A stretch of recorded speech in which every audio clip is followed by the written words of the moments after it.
আসসালামু আলাইকুম প্রিয় দেশবাসী ও দেশের বাইরে থেকে যারা দেখছেন সবাইকে জানাই আন্তরিক ভালোবাসা ও শুভেচ্ছা। আমি 11 কেজি ময়দা নিয়েছি, পরিমাণ মতো লবণ দিয়ে নিলাম, পরিমাণ মতো কালো জিরে দিয়ে নিলাম, কিছুটা তেল দিয়ে নিচ্ছি। এখন নিমকির জন্য খামির করতে আসলাম, পানি দিয়ে নিচ্ছি। নিমকির খামিরটা সুন্দর করে নিতে হয়, মোলাম করে খামিরটা করে নেব।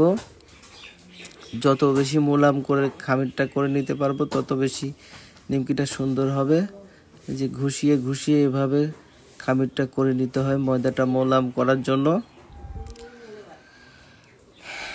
খুবই পরিশ্রম হয় এই ময়দাগুলো খামির করতে গেলে, পরিশ্রমের কাজ এটা।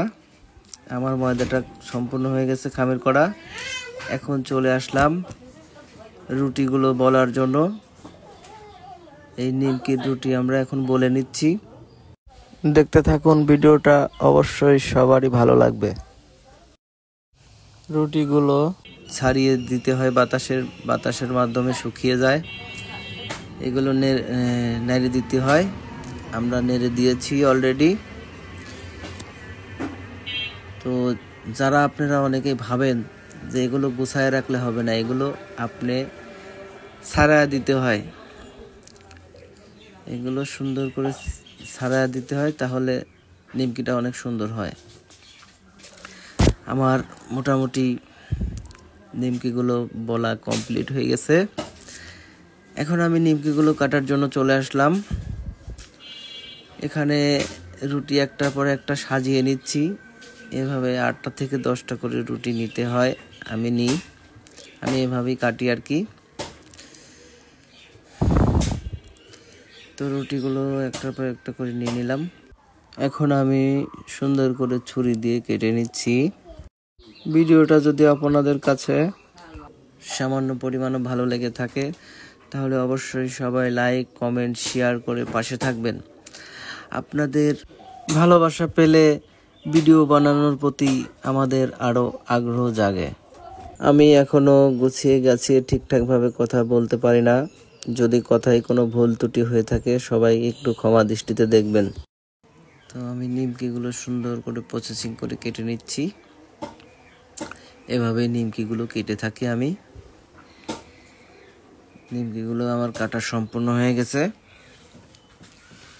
ওদিকে আমার বাড়িওয়ালা ভাজতেছে, আমি এখন এগুলো নিয়ে চলে যাব চুলার উপরে। চলে আসলাম, ছাকনার উপর করে তেলের ভিতর সুন্দর করে ছেড়ে দিচ্ছে। তেলটাও ভালো পরিমাণ হিট আছে,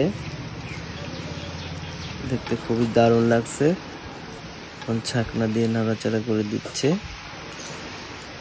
এভাবে আপনি 4 থেকে 5 মিনিট ভাজার পরে এগুলো উঠায় ফেলতে হয়। মোটামুটি সম্পূর্ণ কালারটা হয়ে গেছে নিমকির, মোটামুটি হওয়ার সম্ভাবনা এবং হয়ে গেছে। এখন নিমকিগুলো তেল থেকে উঠিয়ে ফেলছে। এইভাবে নিমকিগুলো ভাজলে পরে খেতে খুবই দারুণ লাগে। তো নিমকি ভাজা কমপ্লিট হয়ে গেছে। এখন আমি নিমকিগুলো নিয়ে চলে যাব মাখানোর জন্য। তো আমি ঝাল, মশলা, বিট লবণ সবগুলো একসাথে মিক্স করে নিয়েছি। এখন এগুলো আমি নিমকির উপরে সুন্দর করে দিয়ে নিচ্ছি। এখন কিছুটা উল্টায়া দিচ্ছি, আবার কিছুটা ঝাল দিয়ে নেব, আবারও কিছুটা ঝাল দিয়ে নিচ্ছি। এভাবে উল্টায়া পাল্টায়া গড়ায়া বারবার করে আমি ঝাল দিয়ে নিচ্ছি, যাতে সবগুলো নিমকির গায়ে ঝালগুলো লাগে আর কি। তো সুন্দরভাবে মাখানো কাজটাও সেরে ফেললাম। এখন নিমকিগুলো মাখানো কমপ্লিট। এখন চলে যাব প্যাকেটে ভরার জন্য। আমার ছেলেও আর আমি প্যাকেটে ভরে নিচ্ছি। প্যাকেটে ভরা শেষ করে ওজন দিতে চলে আসলাম। নিট ওজন 500 গ্রাম। 500 গ্রাম করে আমরা প্যাকেট করে থাকি।